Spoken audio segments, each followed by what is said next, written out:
how do you see yourself kind of blending both of these roles of pitching coach and director of pitching? Primary job is major league pitching staff. The goal of remaining director of pitching is to have a top-down approach, make sure there's continuity from the minor league system up to the big leagues. We have a great minor league staff, outreach to every coach on the minor league side. So as far as, maintaining the director role, it's really about continuity. John Muley, you're up. Go ahead. Chris, how much did – I'm sorry about the baby here. How much did your planning to kind of do a little bit of both last year and have more of a role on the major league side, how much did that help, I guess, planning for a dual role this year? The major part of last year was trying to oversee smooth transitions for our arriving prospects. And as far as being able to be in the big leagues last year and develop relationships with players on the big league staff, the big league coaching staff, and then being able to oversee smooth transitions, felt like it was a really valuable place to be. And then also being able to kind of oversee, how we can better prepare the minor league pitchers, being able to see, day in, day out, what it takes to, get to the big leagues and stay. So it's to be able to go back and describe what it is that actually goes on for players and for coaches to help them expedite development. It's a great resource. Rich Dubroff, you're up next. Go ahead, Rich. Chris, when you saw Aiken, Zimmerman, Kramer at the alternate site, and also Lowther and Bauman, did you see guys who you thought could contribute to the big league club this year on a consistent basis? You see differences with different players. I think that with Aiken and Kramer, Zimmerman, I think we've known that they have the ability to go and compete in the big leagues right now. And we also see flashes from the other prospects. As is with any minor league development, with any player, it's about consistency of getting to their best to be able to get to the big leagues and stay. So the answer is yes. We've seen what we would call flashes of big league potential or big league readiness out of everybody. Obviously, with Aiken, Kramer, Zimmerman, those guys are more consistent with what they bring to the table right now. Dan Connolly, you're up next. Go ahead, Dan. Chris, you said keeping that, the director of pitching job is to keep some continuity, a level of continuity for the organization. But the reality is that was a pretty big job, and you were busy as hell for a lot of that the last year and a half. And now you're taking on, full responsibility for the pitching staff. How difficult will it be to kind of do both? And what are the challenges you're facing in trying to maintain the major league roster, but also, be able to keep those, I guess, tenets going on in the minor leagues? Well, again, the primary role is major league pitching coach. I think we know that the dedicated time that I'll have with the major league pitchers is the number one priority. With the director role, again, the outreach to a direct pipeline to our AAA coach and Kenny Steenstra, our AA coach, Justin Ramsey.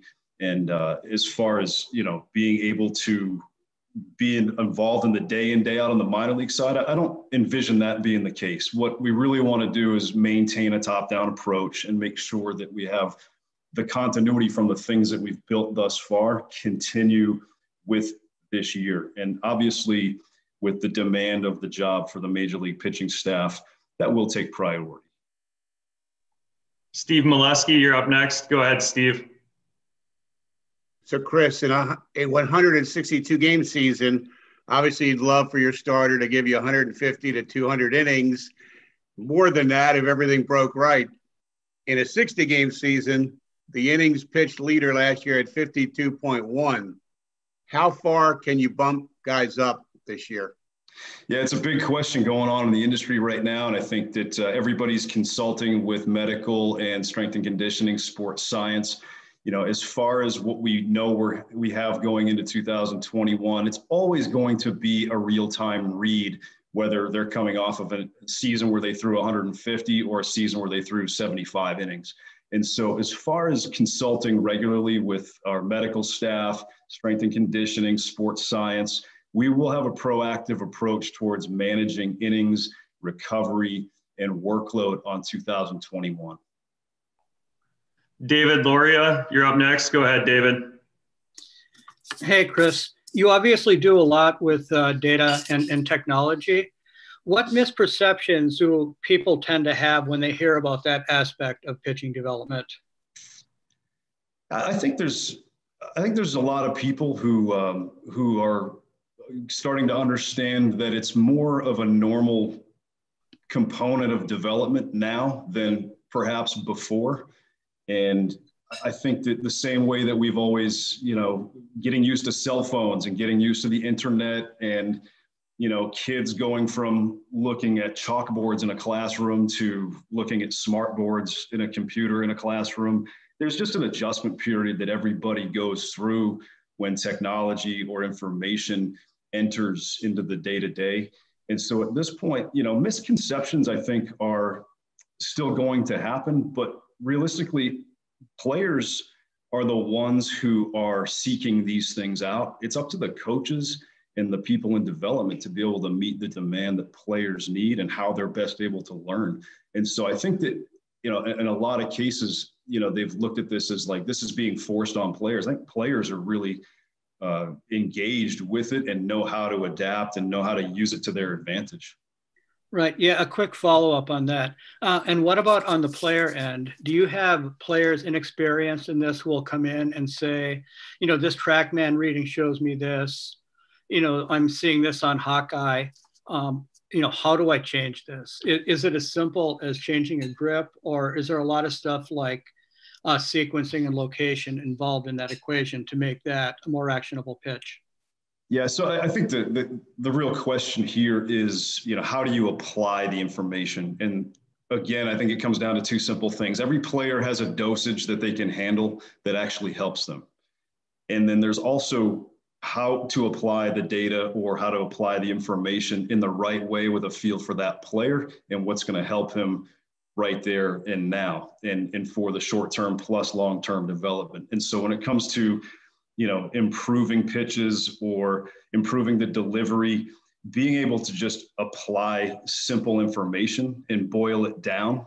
So it's not a number or something that's, abstract for them. It's basically being able to take hard information and boil it down into, common language so that, a player can understand, whether it's in Spanish or, for a guy who's a high school draft and doesn't have 4 years of college, or for the guys that are, college engineer majors and want as much information as they can get. Hey, what's the dosage that actually helps you? And what can we do right now? It's the next right thing. Thank you. John Mioli, you're up next. So you mentioned kind of following the medical guidance on, pitching innings and building guys up. What has been your guidance so far in the offseason to these, big league pitchers who didn't pitch as much as they would normally have last season, who might not necessarily know what this season is going to look like just yet in terms of ramping up and getting ready and preparing for a season coming off something that was so unique? Yeah, I think maybe the only difference is that perhaps guys didn't feel like they needed to take as much time off once they got home. Sometimes pitchers who throw, north of 120, 150 innings will take, 6 or 7 weeks off before they pick up a baseball again. So perhaps a few guys got started a little bit earlier than maybe they would have coming off a longer season. Besides that, everything has been very straightforward. We have a handful of players who we assisted with off-season throwing progressions. We have other players who are going to their own facilities and have people that they train with. And so, by and large, everything's been really normal for an off-season for those guys, and everything's on schedule to be ready for spring training on the 16th. Joe Trezza, you're up. Go ahead, Joe. Hey, Chris. I just want to follow up on the continuity element that you mentioned earlier. Obviously, every guy is different in terms of what he needs and what his ceiling might be. But is there an overall broad strokes organizational philosophy that you want to instill in guys from the big league level down to the Gulf Coast League? If there's one thing that we want to make sure of at all levels is that we are using the strengths and the natural tendencies of the player himself and trying to get the most out of that player so he can help himself perform for the team, for the organization. And then I think that the other piece that we want to make sure of is that for the guys at the lower levels, that we can build a stronger base of skill from the outset when they get to pro baseball. You know, some guys will come in with one or two strengths and you try to build as many strengths as possible. And at the big league level, you're trying to leverage as many strengths as they currently have and make sure they know, you know, how to go about their business with that approach instead of trying to do something new or extra. It's how do I do what I'm good at a bunch and then, you know, round out my skill set from there. We have time for a couple more questions. Rich Dubroff, you're up next. Hey, Chris, do you think that 2021 can be the year that Hunter Harvey gets through a year without an injury and produces as you expect him to produce? Yeah, I think we're always optimistic that Hunter is continuing to take steps with his strength and conditioning program, which he has done this offseason. His delivery continues to be something that he works on, and those two things alone could help him, you know, mitigate any kind of health risks going into 21. What a tremendous talent he is. And of course, we want to be able to manage his health and his recovery and his workload so we can keep him on the field all year. One final question. Dan Connolly, go ahead. Chris, you're obviously replacing a guy who had some success and a guy who you had a good relationship with. But you're also coming in here, really since you and Sig were brought in, you kind of were almost like the face of the, you know, data and tech revolution for the Orioles that Mike was trying to, you know, kind of propel here. And now you're at the pitching coach level, and you might end up being like a face for that because you're going to be more recognizable person to fans and that kind of stuff. Is there any extra pressure or responsibility with that for you? You're a first-time pitching coach, but you also are kind of representing really the way the Orioles and Mike Elias wanted to go. Is there any extra pressure or responsibility to that? I haven't perceived any additional pressure. And the important thing to remember here is the priority is our major league pitchers and our major league team. And winning as many games as we can in 2021 is our goal. I have the ability to bring in the skill set that I have that I've been working with since I've developed as a coach, and I've grown with some of these things. And so, again, the goal is always to be approaching players, approaching the game with a sense of balance between data, numbers, information, and feel for the player, feel for the situation, and feel for the game.